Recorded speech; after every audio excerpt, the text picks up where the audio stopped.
When I was in high school, I went to an all-boys Catholic school, and there I had some exposure to God and the Bible, but just didn't seem to have anybody that could answer any questions for me. And I started to get really discouraged and wanted to pursue life my own way. And so at the age of 16, I moved out of my mom's house and started hanging out with a different crowd. And I didn't get a lot of mentorship. I grew up in a single parent household. My parents got divorced when I was young, and I really was seeking something more in life.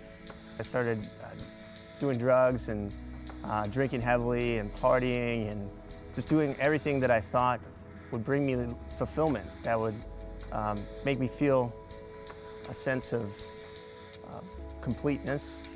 And it seemed that everything that I would do just made me feel more empty inside. And one day I wake up and I'm living in a house which would be deemed a drug house. There was a lot of people that would come in and out. Oftentimes there would be people I'd never even met before in my house, on my couch, sleeping, and realizing that this just isn't what I envisioned life to be like.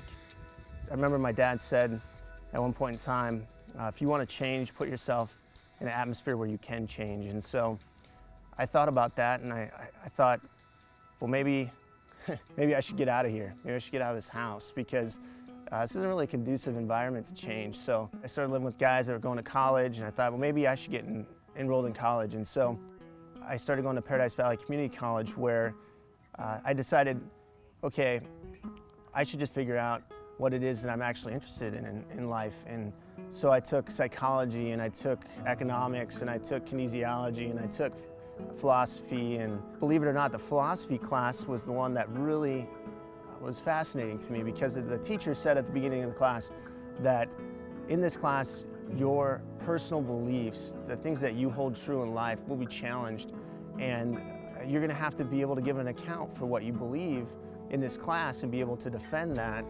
And I thought to myself, well, that's not going to be hard for me, because I don't really have any core beliefs, really. It was just very hedonistic, very, whatever brought me immediate gratification was what I was seeking. So that was pretty easy to explain to pretty much anybody. But I started to realize that that was a wrong way to view life. The teacher was able to bring pertinent questions that I never really had answered for myself. Like, why am I here? Is there a God? Is there not a God?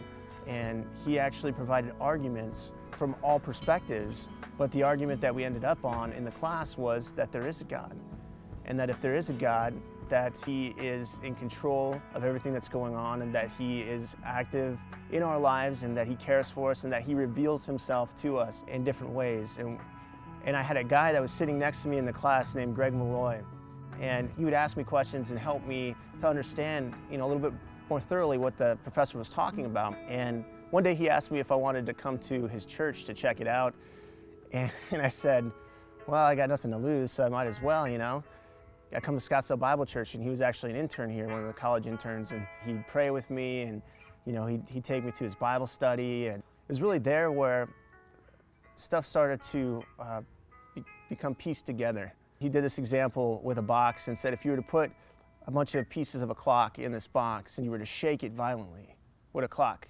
appear? You say, no. Well, what if I shook it harder? What if I shook it this way? I started thinking, no. And he said, well, how much more this world that we live in? To be an accident, to just be this big explosion and everything just come together. And then you have this huge, complex, intricate universe. And it just really started to get the wheels moving in my mind. I realized that I had been reading the Bible, reading Matthew, and seeing Jesus work in my life. Even though I wasn't a believer, I was following his teachings and seeing the power that his teachings had on my life. And I accepted Christ into my life, and it has been the best decision that I've ever made.